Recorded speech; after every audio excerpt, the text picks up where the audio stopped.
حاضرین مجلس، ہمارا آج کا موضوع والدین کے ساتھ حسن سلوک کرنا۔ اللہ رب العزت نے قرآن مجید فرقان حمید کے اندر ارشاد فرمایا وَبِالْوَالِدَيْنِ إِحْسَانًا کہ والدین کے ساتھ حسن سلوک کرو۔ اب یہ حکم جو ہے اللہ رب العزت کا، اس کی جو وضاحت ہے وہ قرآن مجید فرقان حمید کی سورہ بنی اسرائیل کی آیت نمبر 23 کے اندر اللہ رب العزت نے فرمایا وَقَضَىٰ رَبُّكَ أَلَّا تَعْبُدُوا إِلَّا إِيَّاهُ، فرمایا کہ تمہارے رب کا حکم ہے کہ تم اس کی عبادت کرو، یعنی اس کے علاوہ کسی کی تم عبادت نہیں کر سکتے۔ عبادت صرف اللہ کی ذات کی کرنی ہے، اس کے علاوہ کسی کی عبادت نہیں کر سکتے۔ اور ایک حدیث پاک کریم آقا علیہ السلام نے فرمایا کہ والد کی ناراضگی اللہ کی ناراضگی ہے اور والد کی خوشنودی اللہ کی خوشنودی ہے، یعنی جس کا باپ راضی ہو جائے اس کا رب راضی ہو جاتا ہے، اور جس کا باپ ناراض ہو جائے اس کا رب بھی ناراض ہو جاتا ہے۔ اور یہی آیت کریمہ جو ہے سورہ بنی اسرائیل کی، یہ اس حدیث کو ملا کے جب پڑھیں تو پھر یہ چیز واضح ہو جاتی ہے کہ اللہ کی ناراضگی کس وجہ سے ہے۔ یعنی اللہ تعالیٰ اگر باپ ناراض ہوتا ہے تو رب پھر کیوں ناراض ہوتا ہے؟ اب قرآن مجید فرقان حمید کی یہ آیت جو ہے کہ وَقَضَىٰ رَبُّكَ أَلَّا تَعْبُدُوا إِلَّا إِيَّاهُ، رب فرماتا ہے کہ میں نے حکم دیا ہے۔ یعنی ایک تو چیز ہوتی ہے نا کہ ویسے کرنا، لیکن یہ اللہ تعالیٰ ہمیں حکم دے رہا ہے کہ تم میری عبادت کرو، اس کے علاوہ کسی کی عبادت نہ کرو۔ اور فرمایا کہ وَبِالْوَالِدَيْنِ إِحْسَانًا، اور اپنے والدین کے ساتھ حسن سلوک کرو۔ اب پتہ چلا کہ جہاں پہ اللہ نے اپنی عبادت کا حکم دیا ہے وہیں ساتھ میں اللہ تعالیٰ نے والدین کے ساتھ حسن سلوک کرنے کا بھی حکم دیا ہے، اور اگر ہم والدین کا حسن سلوک نہیں کرتے تو ہم گناہگار ہیں۔ اور دوسری چیز کہ والدین کے ساتھ جو حسن سلوک ہے وہ کب شروع ہوگا اور کب نہیں ہوگا، کب ختم ہوگا، اس کی کوئی لمٹ بھی ہے یا نہیں ہے؟ اب اس کی کوئی لمٹ نہیں ہے، یعنی والدین کے ساتھ ہمیں حسن سلوک جو کرنا ہے شاید کوئی 40 سال کے بعد ہو، یا پھر ہماری عمر جو ہے اگر 40 سال ہمارے بال سفید رہ گئے ہیں تو ہم حسن سلوک ختم کر دیں گے، کیوں نہیں؟ ہم بھی بوڑھے ہو گئے ہیں، ہم بھی باپ بن گئے ہیں، تو کیا حسن سلوک ختم ہو جائے گا؟ ختم نہیں ہوگا۔ اصل حسن سلوک جو ہے وہ والدین کے ساتھ ہوتا ہی بڑھاپے کے اندر شروع ہے، کیونکہ دیکھیے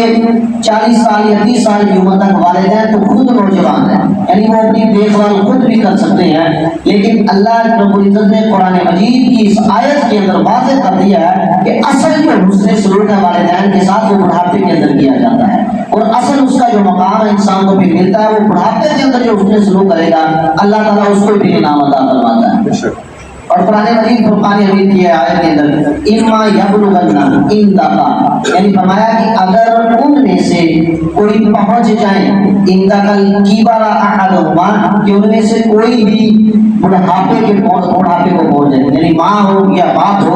ان دونوں میں سے کوئی ایک بھی، اور فرمایا کہ او کلاہما، یعنی یا دونوں پہنچ جائیں یا ان دونوں میں سے کوئی ایک بڑھاپے میں پہنچ جائیں، اور پھر تم ان کے ساتھ حسن سلوک کرو۔ اور فرمایا کہ فلا تقل لهما اف ولا تنهرهما، کہ جب وہ بڑھاپے میں پہنچ جائیں نا تو ان کو اف تک بھی نہیں کہنا، یعنی جیسے ہم پنجابی زبان میں کہتے ہیں ہوں، یعنی ان کو ہوں بھی نہیں کہنا۔ اگر باپ نے یا ماں نے ہمیں کوئی حکم دیا کہ جاؤ بیٹا فلاں چیز لے کے آؤ، تو ہم کہتے ہیں اچھا یار لے آنا،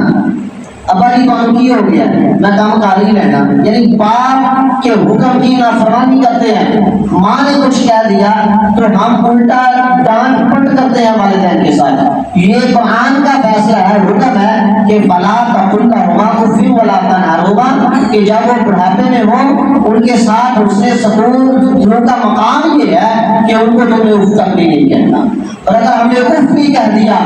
تو ہم ختم ہو جائیں گے، یعنی جو اللہ کا حکم ہے ہم اس سے منکر ہو جائیں گے، اور جب اللہ کا حکم ہم نے ماننے سے انکار کر دیا تو ہمارے اعمال بھی سارے ضائع ہو جائیں گے۔ اگر ہم نے والدین کی نافرمانی کی، اللہ رب العزت کے پیارے حبیب علیہ السلام کو فرمان نشان کہ جس نے باپ کو ناراض کیا گویا اس نے اپنے رب کو ناراض کر دیا، جس نے اپنے باپ کو راضی کیا اللہ تعالیٰ اس سے راضی ہو جاتا ہے۔ اور پھر آگے ارشاد فرمایا کہ وَقُلْ لَهُمَا قَوْلًا كَرِيمًا، اب حسن سلوک کا مقام بتایا اللہ تعالیٰ نے کہ وہ کیسے کرنا ہے، ایک چیز کہ ان کو اف بھی نہیں کہنا، اور فرمایا کہ ان کے ساتھ تعظیم سے بات کرنی ہے، عزت سے بات کرنی ہے، اور اگر ہم ان کے ساتھ عزت اور تعظیم سے بات نہیں کریں گے تو ہم نافرمانوں میں شمار ہو جائیں گے۔ کریم آقا علیہ الصلوۃ والسلام تشریف فرما تھے اور صحابہ کرام بھی تشریف فرما تھے، صاحب بیٹھے تھے حضور کی بارگاہ کے اندر، کیا دیکھتے ہیں کہ ایک بوڑھی عورت آئی، حضور نبی کریم صلی اللہ علیہ وسلم اسے دیکھ کر اس عورت کو کھڑے ہو گئے۔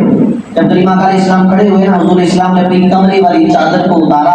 اور اس عورت کے لیے بچھا دیا، اس کو اوپر بٹھایا، اس کے ساتھ باتیں کی، اس نے سلوک کے ساتھ۔ جب وہ باتیں کی وہ عورت چلی گئی، صحابہ نے عرض کی یا رسول اللہ صلی اللہ علیہ وسلم، آج تک ہم نے آپ کو کسی کا اتنا ادب کرتے ہوئے نہیں دیکھا، یہ عورت کون تھی؟ یہ کون عورت تھی کہ جس کے لیے آپ نے اپنی اتنی عظمتوں والی چادر کو اتار کر اس کے قدموں کے نیچے بچھا دیا؟ تو حضور نے فرمایا صحابہ، جس کے لیے میں نے یہ عمل کیا، اپنی چادر کو بچھایا، اس کے ادب کے لیے میں کھڑا ہوا تھا، وہ کوئی اور نہیں تھی بلکہ مجھے دودھ پلانے والی میری ماں تھی۔ سبحان اللہ، وہ میری دودھ پلانے والی میری ماں تھی۔ ذرا غور کیجئے کہ جس ماں نے دودھ پلایا حضور نے اس کا اتنا ادب کیا، تو جو ماں حضور کی حقیقی ہے تو حضور اس کا کتنا ادب کرتے ہیں۔ یعنی حضور نے اپنی ماں کو نہیں پایا اپنی زندگی کی حیات کے اندر، لیکن میری ماں علیہ السلام نے فرمایا کہ اگر میں نماز پڑھتا ہوتا، میری ماں کی آواز دیکھی تو میں وہ نماز کو چھوڑ کر اپنی ماں کی آواز پر لبیک کہتا، یعنی اپنی ماں کی آواز کو سنتا۔